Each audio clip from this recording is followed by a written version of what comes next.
Sure. Okay, well, I will get started then. Speaking of COVID and all of the things that are going on, there's a lot of uncertainty in our world, and there's a lot of debate and strong emotion and feelings, and a lot of negativity, honestly. You can turn on the major media stations, and it seems like it's very fear-based and whatnot. So I wanted to give people just about 3 minutes just to do a quick journal activity. I need you to get a piece of paper and then also a pencil or a pen to write with. Don't worry about spelling. Don't worry about grammar. This is totally just you in a journal, and it's not for publication. But I want you to think about things that are true. I want you to think about things that are lovely, that are admirable, excellent, praiseworthy, things that bring smiles to your face, things that bring you a sense of peace, a sense of joy. And your journal could be literally, it could be the repetition of one word. It could be a couple sentences. It could be an entire stream of consciousness that lasts for 2 or 3 paragraphs, or maybe there's no paragraphing at all. It doesn't really matter. All I want you to do right now is to think about and write about something that is positive and something that you've experienced. Perhaps it's going to happen in the future. Perhaps it's happening right now, something that happened in the past. You'll get 3 minutes on this, and then I'm going to ask for people to share their journals. So I will share my screen, because on that screen, I'm going to have a timer. And we'll set the timer for 3 minutes. And you can go ahead and start.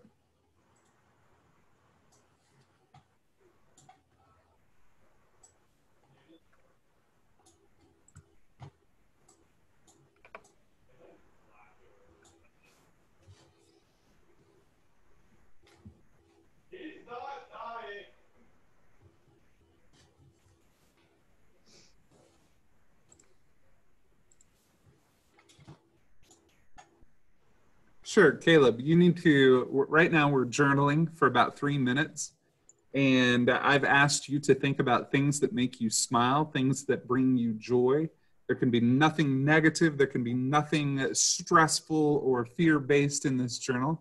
We're trying to flip kind of what's happening maybe in the real world. And we're going to focus on things that are true, lovely, admirable, excellent, praiseworthy. So I want you to journal about something that gives you peace, something that gives you joy. And I want your focus to be there. You've got about 2 minutes remaining. And then some of us are going to share.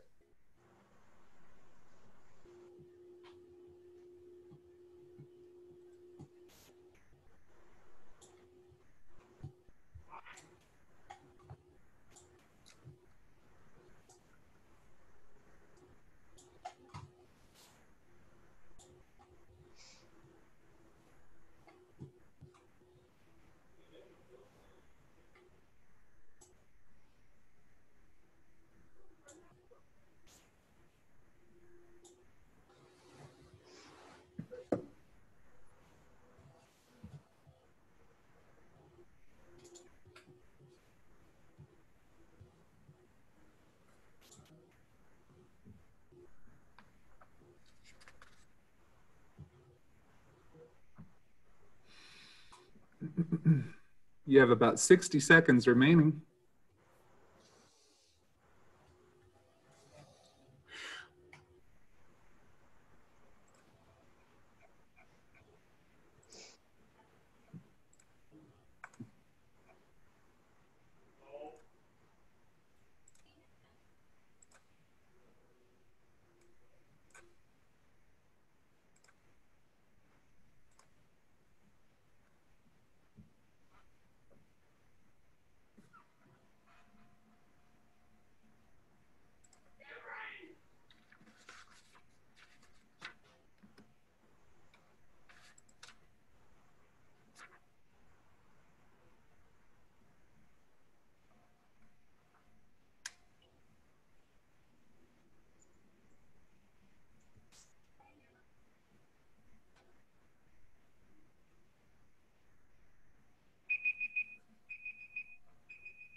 All right, so we're going to stop writing there. I will stop the screen share. And now I'm looking for some courageous people to tell me what you wrote.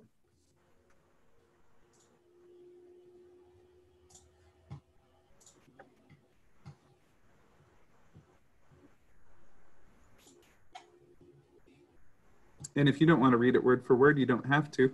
You can just tell me the topic that you wrote about.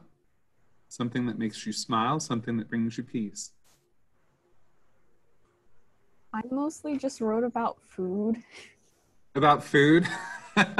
Okay. What kind of food did you write about? Like brownies and stuff. I love it. Yeah, brownies are pretty amazing, really. Do you have a special type of brownie? Nope, just brownies in general. I like those brownies that have the cream cheese that are like rippled through. Oh my gosh, those are amazing. They make me smile. All right, who else?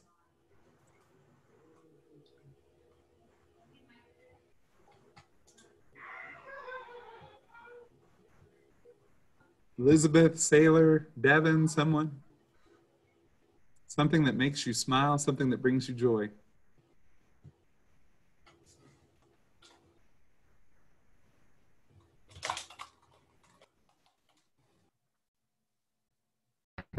Okay, so I'll go. We finally got my sister's picture, so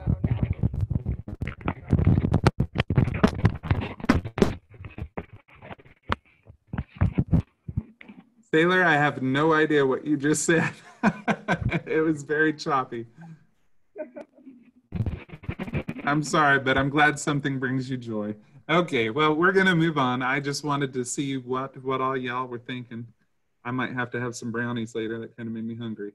Today we're going to talk about different types of writing. My lesson is going to be shorter than usual, and then we're going to spend some time actually putting these thoughts into process or into action. So I'll share again my screen. And if you go to the classroom, the Google Classroom, and click on classwork, you'll see that I have a new topic. It's called Kinds of Writing, and the materials are posted for you. There is a slideshow called Kinds of Writing, and then also today's assignment, which is that you're going to write an expository paragraph. So let us begin.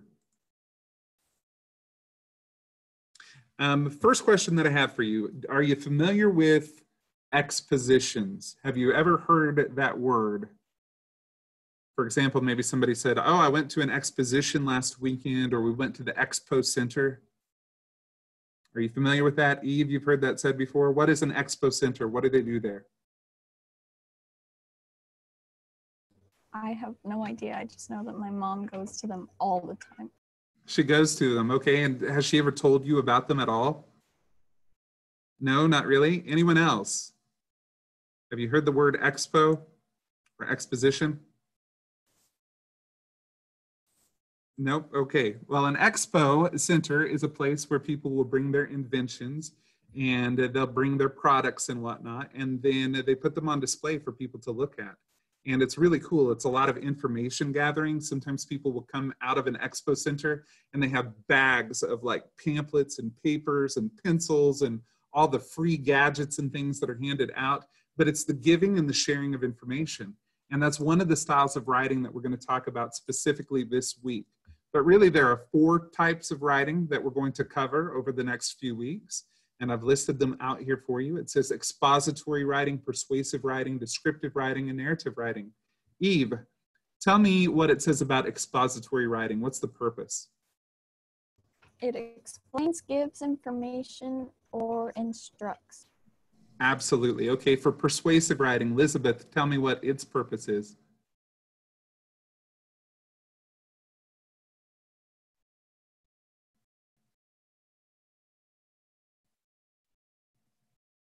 You can just literally read it off of the screen. It says persuasive writing does what?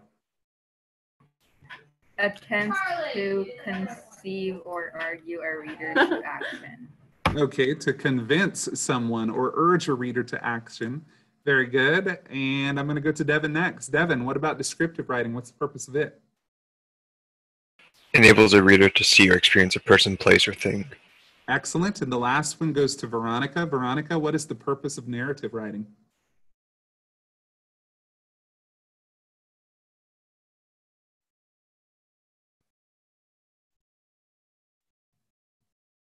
Veronica, are you there? Stop. Okay, narrative writing tells a story about relating a sequence of events. Excellent. Good job. Okay. And as I stated, we're going to focus right here on the expository writing. So the purpose of expository writing is similar to that of an expo. Like if I take you to the expo center to gather information, expository writing is simply to explain. So sometimes in school, we might ask you to do like a report for science, or maybe it's a paper for your history class. Maybe you read a story, like a short story by Edgar Allan Poe for your English class, and then we ask you to do an analysis and write about that. Maybe it's a summary of your qualifications on a job application or a cover letter. In all of those situations, when you're trying to explain something in an academic setting or in a purposeful setting, you're going to use expository writing. So expository writing has real distinct features. And the first thing that you have to know is that its purpose is to explain. So if you're taking notes, you need to write that down. The purpose of expository writing is to explain. Well, you could explain an idea, you could present information, you could give instructions. The desire to communicate clearly with a particular audience is also reflected in the supporting information and word choice, and we're going to talk about that. So some examples of expository writing. How many of you have had to train a pet? And I can't really see if your hands are raised, but if you have a pet and you've had to train that pet, can you just say, I have, or like, let me know? I have. Okay, and who's talking right now? Eve. Eve, tell me about training your pet. Do you think you're an expert at that, or was it, I mean, it's something that you've surely had to do some research and learning about. Have you been effective as a pet trainer? Not really. Not really. What kind of a pet do you have? I have a dog and a guinea pig. You have a dog and a guinea pig. I assume that you're trying to train your dog. What kinds of things have you tried to train your dog? She's still not potty trained, so that's a problem. All right. So potty training. Do you want your dog to know any like tricks, like how to sit or how to lay down? She knows how to sit and how to shake, but that's kind of it. Awesome. Okay, let's focus in on that. So that's something that you've definitely taught your dog. So tell me, how did you teach your dog how to sit? Whenever she sat, we just gave her a treat, and so she's like, okay. Okay, so did you start with any command? Do you say like sit and then it sits, or do you just reward the dog after it sits? We say sit and then she sits. Okay, so you have a command, it does an action, and then you reward it. What do you use to reward it? Treats usually. Treats, okay, so this is something you have some expertise on. So if I am somebody that's interested in training my animals and I've never had a dog before and never had to teach a dog how to do some things, I might come to you for that information. How many of you have had to paint the inside of a room? Or maybe you've had to change a tire or learn how to do something. Are there any processes that you are experts at?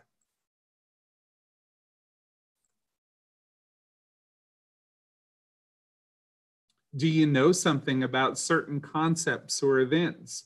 Could you explain the differences or the similarities between two things?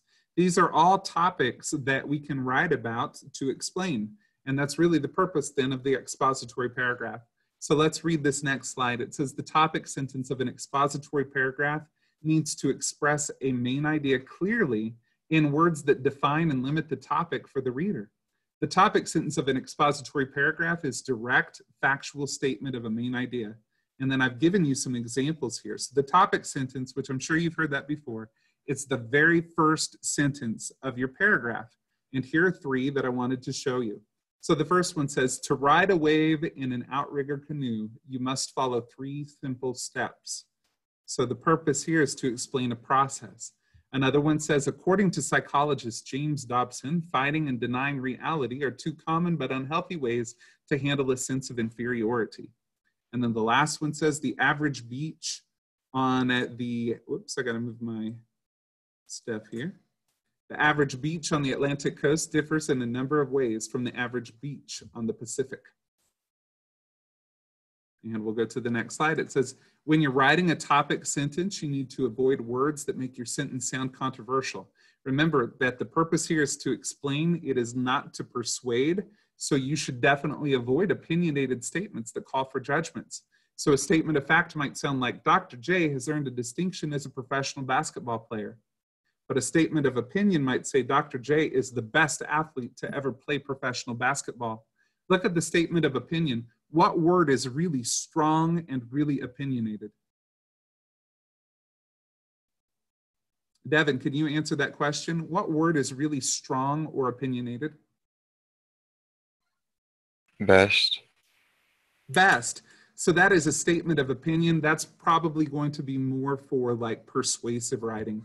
Yes, in both situations, I have something to prove, but I want to avoid words like best or worst, or those extreme words that require us to persuade. So let's go to the first exercise. We're going to read some topic sentences, and I want you to tell me if they are fact or opinion. And I'm going to start with Eve. Eve, number 1 says, space exploration is our most important national priority. Is that a statement of opinion or a statement of fact? I think it's a statement of opinion. Why? What are the words, the 2 words in particular, that tell us that that's a statement of opinion? Most important. Exactly. Good job. High five, virtual high five. Elizabeth, I'm going to go to you, number 2. It says recent developments in food research indicate that that in the future, some of our foods may contain cotton or algae. Is that a statement of fact or a statement of opinion?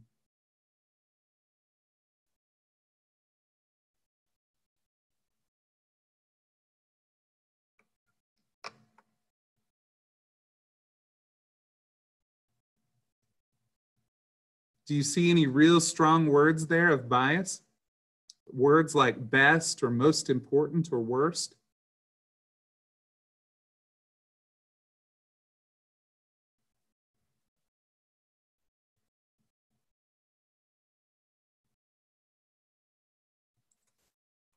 I can't tell if you're typing in the what? Okay, I see there. Okay, Elizabeth, I want you to look at number 2. It says recent developments in food research indicate that in the future, some of our foods may contain cotton or algae. Just give it a guess here. Do you think that that's a statement of fact or a statement of opinion?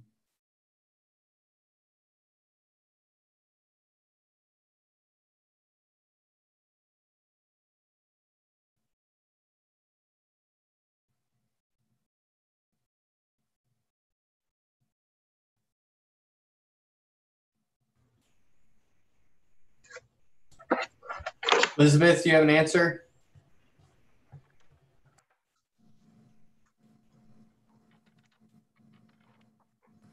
Okay, you are right. It is a statement of fact. Good job. Let's move to Devin. Devin, you've got number 3.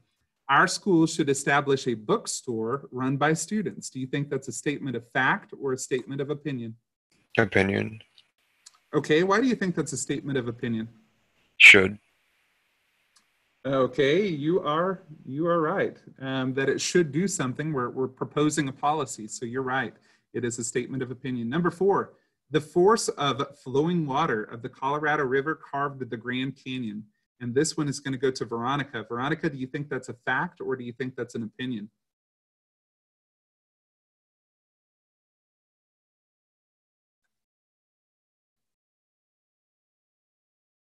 Looking at number 4.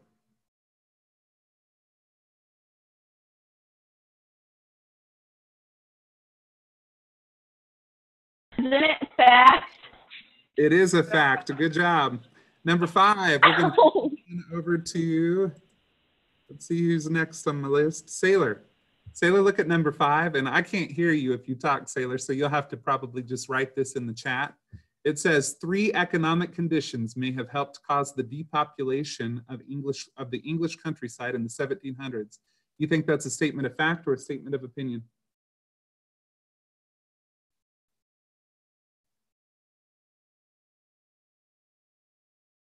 Is it an opinion? You're asking me, I asked you. Actually, nope, this is more of a statement of a fact. It is something that I have to prove, but it's not real strong and persuasive in nature. And let's move on to the next one, goes to Caleb. Caleb, look at number 1 on the next slide. It says, many labor strikes could have been avoided through arbitration. Does that sound factual, or does that sound like a strong opinion with like big words of bias? Opinion. Actually, this one's going to be more factual too. It sounds more like a fact that we can just verify. Okay, number 2, it says the Sears Tower in Chicago is the world's tallest building. This is going to go back to Miss Eve. Is that a fact? That would be a fact. Good job. Number 3, I'm going to go to Elizabeth.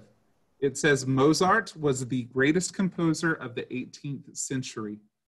Does that sound like a fact, or does that sound like an opinion?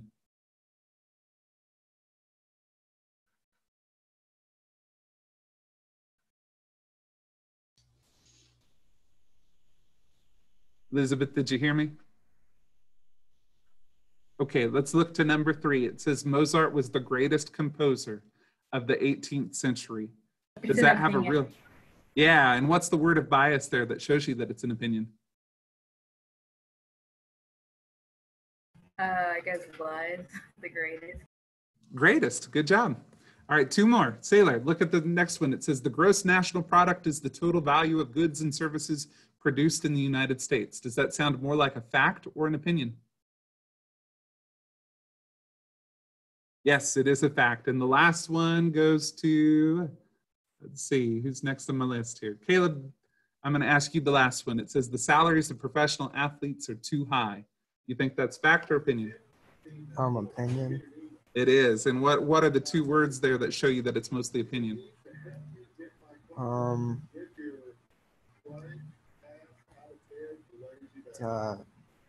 don't know. It's just, you could tell it's an opinion, I guess. Okay, it's really the words are too high. I think that's the 2 words that you'd have to say were biased and maybe something that you'd have to prove. All right, look to the next one. It says, to explain the main idea presented in a topic sentence, an expository paragraph will often rely heavily on factual evidence. Supporting information in an expository paragraph should be factual, and it should be clear. I need someone to read this paragraph on the next slide, please. Start with the topic sentence and read through the whole thing.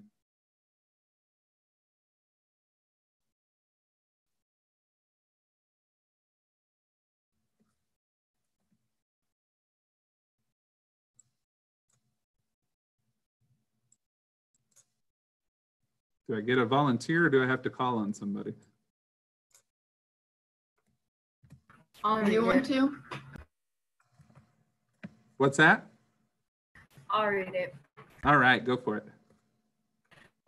Supporting that information in expository paragraph. A leaf is a self-regulating system. Both sides of a leaf have to protect covering or skin. This skin is transparent in order that light may enter the leaf. Food, water, and other materials are transported back and forth and hollow to spot things. The underside of the leaf contains many different pore-like openings called stomates. It is through the stomates that leaves are able to breathe. Wait, what? You're right, breathe. The leaf is able to open and close the stomates in order to control the amount of material entering or leaving the leaf. For example, if there is too much water in the leaf, the excess can be eliminated throughout the stomates. Perfect. Okay, so the topic sentence has 2 parts to it. So I want you to write these 2 parts down, please. Everybody in your notes, write topic sentence equals and 2 things that you have to have. So a topic sentence has to have a topic, and that tells us who or what we're talking about in the paragraph. So what is the topic of this whole paragraph? Who or what are we talking about?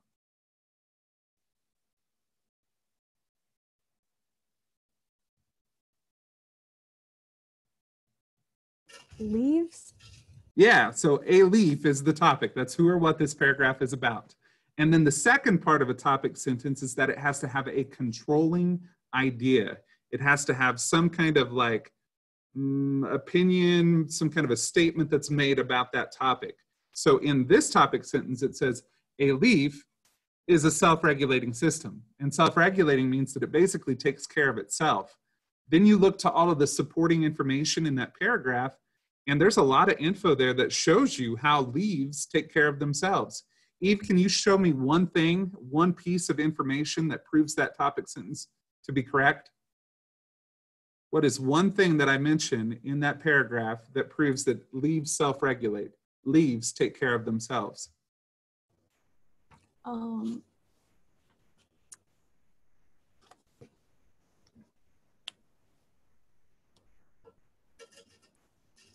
The leaf is able to open and close the stomates in order to control the amount of material contained.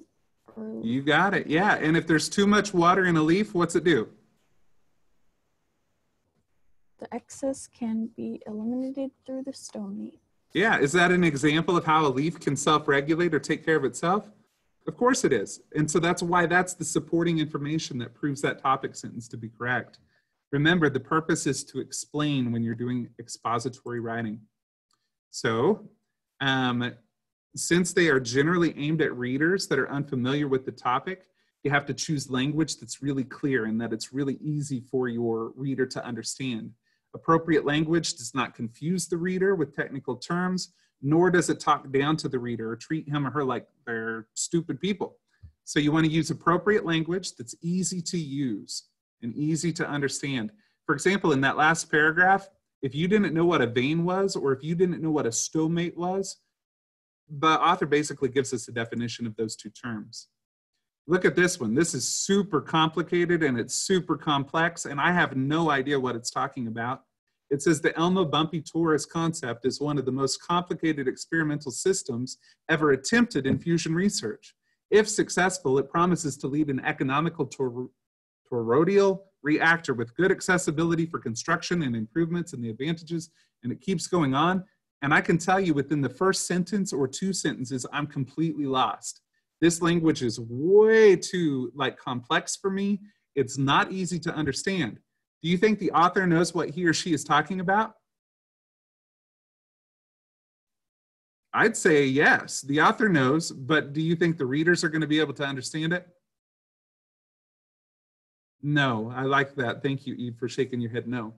All right, so moving on here. You are going to create an expository paragraph. Your expository paragraph needs to explain something.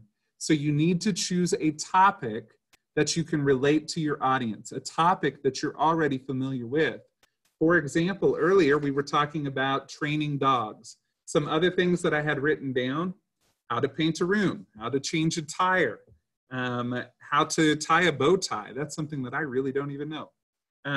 Becoming physically fit, like your health journey. Maybe it's to talk about 2 different ways to travel, or maybe it's talking about anything that you happen to be familiar with, but you've got to choose a topic and you have to develop a topic sentence.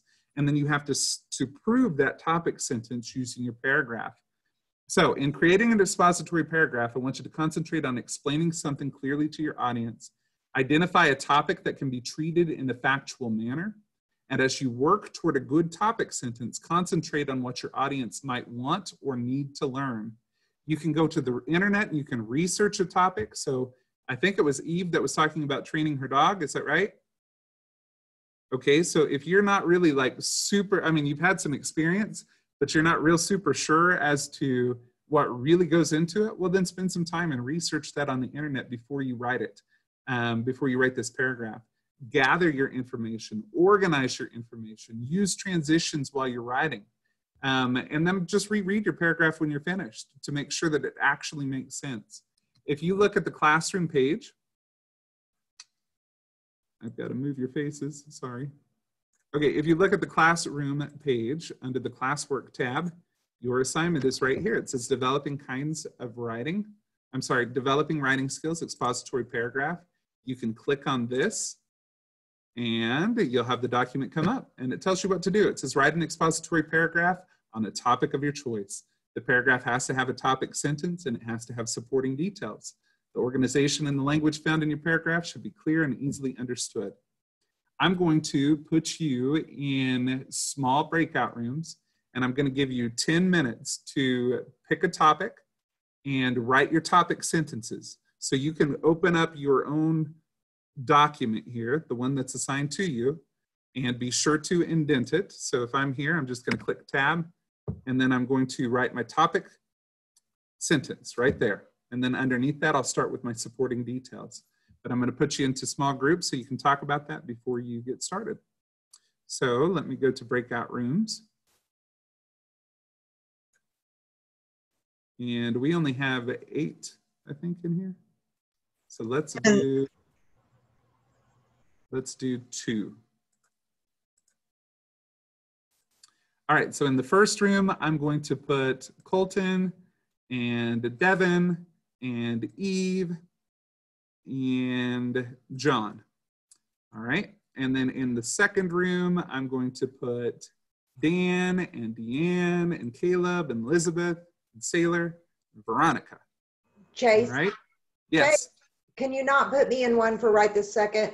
Oh, absolutely. All right, thank you. No problem. Okay, so I've still got Dan in that room. And then also we'll put Adrian.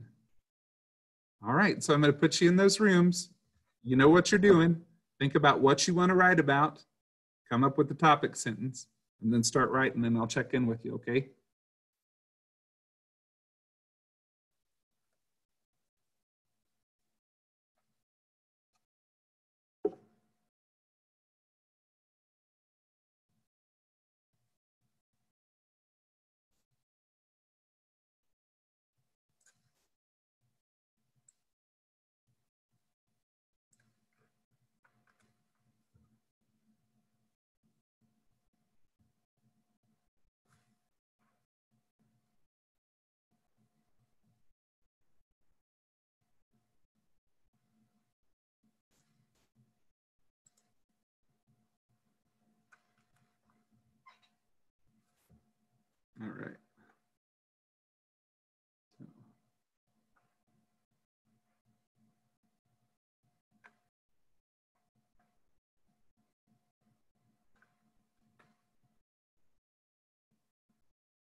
Is this the main group or did I go back to like a small group? Okay, just checking.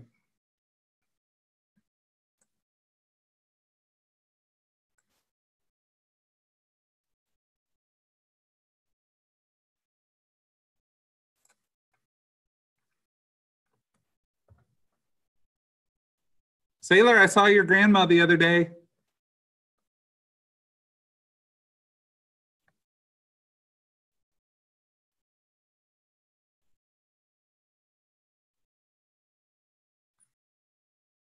Cool, LOL. Oh, I went by her house. I was over there talking to some. Well, there's another gal that goes to church with me, and so I was over at her house, and then I walked across the street, and then I got to visit with your grandma. And I hadn't seen her in forever, so it was awesome.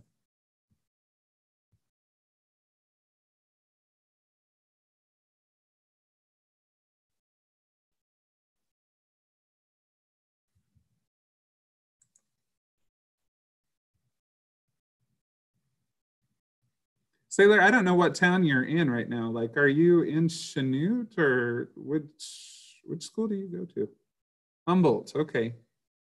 I couldn't remember. So do you have Mrs. Basil as your English teacher?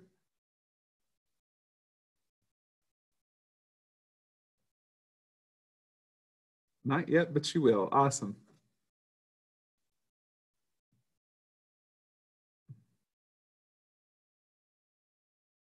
Okay, I think most everybody's back, so we're going to quickly share our topic sentences and then get you started on this assignment. You've got a whole week to write an entire paragraph that proves your topic sentence to be correct. Remember, your purpose is to explain. So, Sailor, I want you to type your topic sentence into the chat. Devin, I know I can hear you, so can you tell me what your topic sentence is going to be? In Overwatch, it is important to choose the right team composition to win the round. I love it. Good job. That's awesome. All right, moving on to Eve. Tell me your topic sentence. Hugs cause psychological and physiological reactions. All right, good work. Veronica, what's your topic sentence?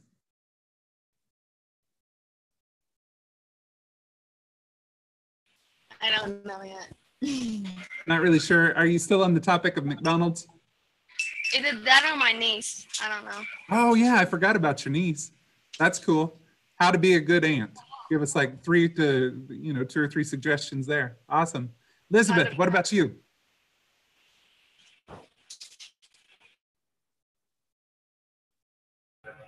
I was gonna do Azura markers versus the Crayola markers. Okay, and which one do you argue is the best? Azura markers. Awesome. Caleb, tell me your topic sentence. To ride a longboard, you must have 2 simple skills. Okay, colon, and then tell me what those 2 are. Good balance, and then learn and adapt easily. Perfect. Excellent job. Okay, so those are your topic sentences. That's what you're going to start your paragraph with, and then you're just going to write the rest of the paragraph. Prove your topic sentences to be accurate. And remember that your purpose is to explain because you are writing an expository paragraph. And if you have questions throughout the week, just hit me up and shoot me an email.